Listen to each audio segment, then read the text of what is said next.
Queridos irmãos, irmãs, boa noite. Vamos nos envolver em paz e serenidade, reunidos no nosso Evangelho, prece e radiações. Vamos rogar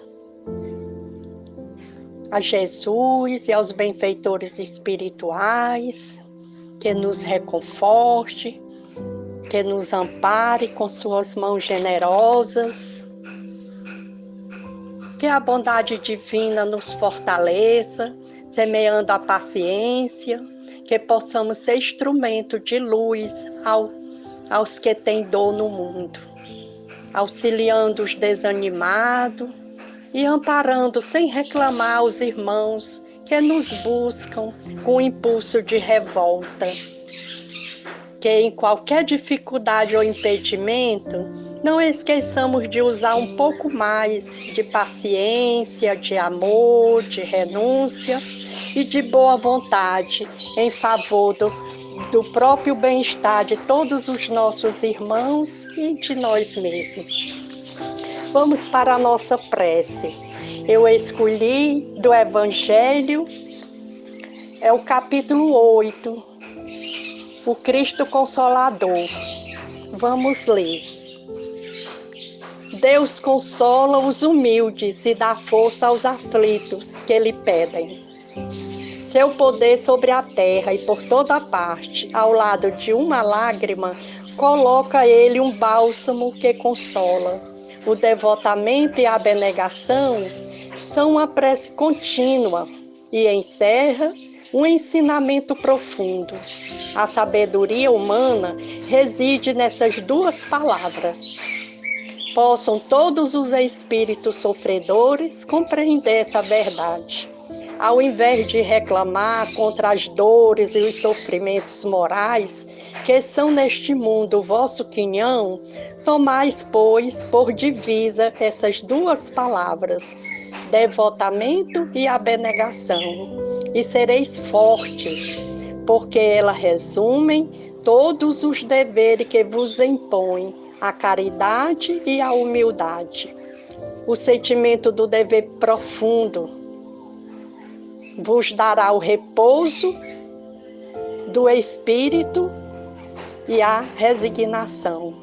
O coração bate melhor, a alma se acelera e o corpo não tem mais desfalecimento, porque o corpo sofre tanto quanto o espírito está mais profundamente atingido, o espírito de verdade.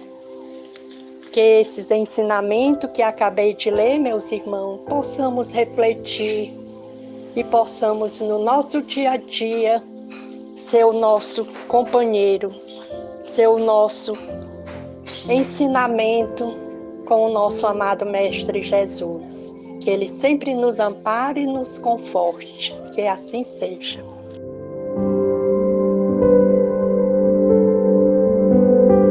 Boa noite.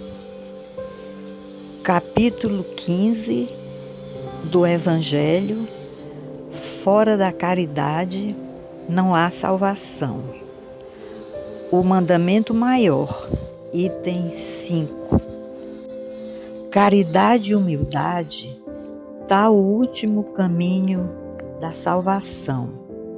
Egoísmo e orgulho, tal o da perdição. Este princípio se acha formulado em termos precisos nas seguintes palavras: amarás a Deus de toda a tua alma e a teu próximo como a ti mesmo. Toda a lei e os profetas se acham contidos nesses dois mandamentos. E para que não haja equívoco sobre a interpretação do amor de Deus e do próximo, acrescenta: e aqui está o segundo mandamento, que é semelhante ao primeiro, isto é, que não se pode verdadeiramente amar a Deus sem amar o próximo, nem amar o próximo sem amar a Deus. Logo, tudo que se faça contra o próximo é o mesmo que fazê-lo contra Deus. Não podendo amar a Deus sem praticar caridade, para com o próximo, todos os deveres do homem se encontram resumidos nessa máxima: fora da caridade não há salvação.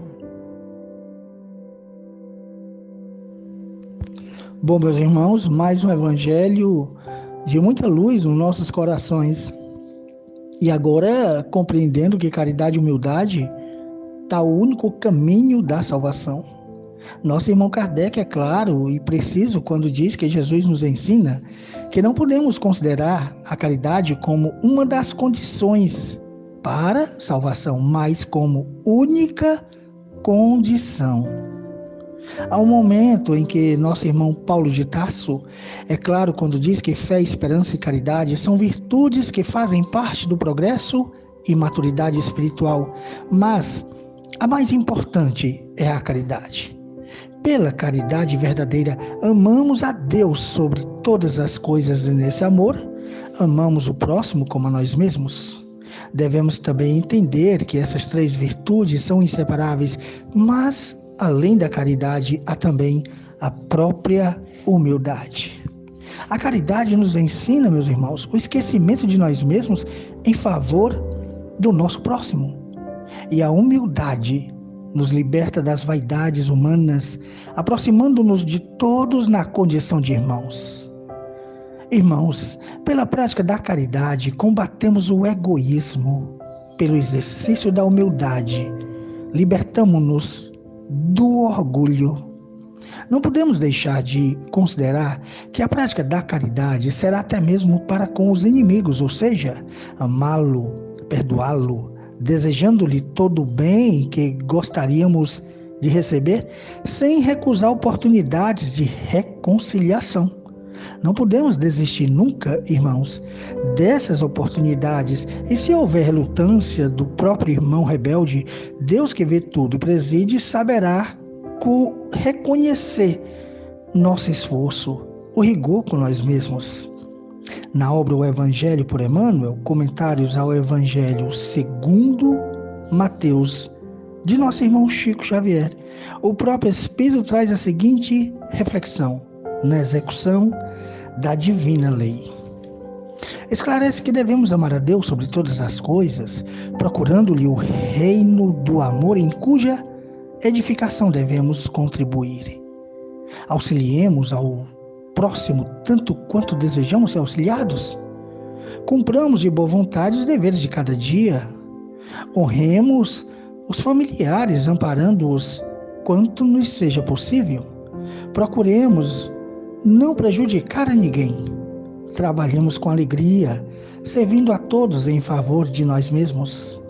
Meus irmãos, o Espírito Emmanuel ainda nos traz também uma outra reflexão sobre o amarás o teu próximo como a ti mesmo, como está lá em Mateus 22:39.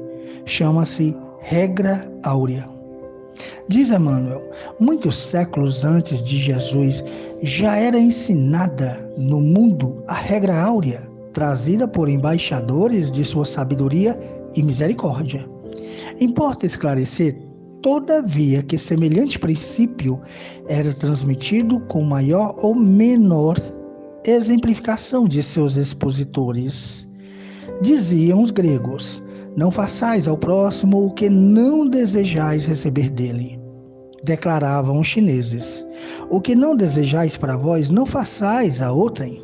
Afirmavam os persas: fazei como quereis, que se vos faça. Recomendava aos egípcios: deixai passar aquele que fez aos outros o que desejava para si. Doutrinavam os hebreus: o que não quiserdes para vós, não desejeis para o próximo. Insistia os romanos. A lei gravada nos corações humanos é amar os membros da sociedade como a si mesmo. Meus irmãos, como vimos, todos os povos da antiguidade receberam a lei de ouro da magnanimidade do Cristo. Meus irmãos, que possamos a cada dia não somente conhecer o maior mandamento, mas vivenciá-lo. Nós, como espíritas, não podemos jamais perder essa oportunidade que vem dos céus, que mesmo estando nós em um planeta de provas e expiações, mesmo sabendo que o egoísmo é chaga da humanidade, que possamos vivenciar verdadeiramente esse profundo ensinamento de Jesus, ou seja, sermos sempre caridosos e humildes, pois é o único caminho da salvação. Sigamos com Jesus. Muita paz.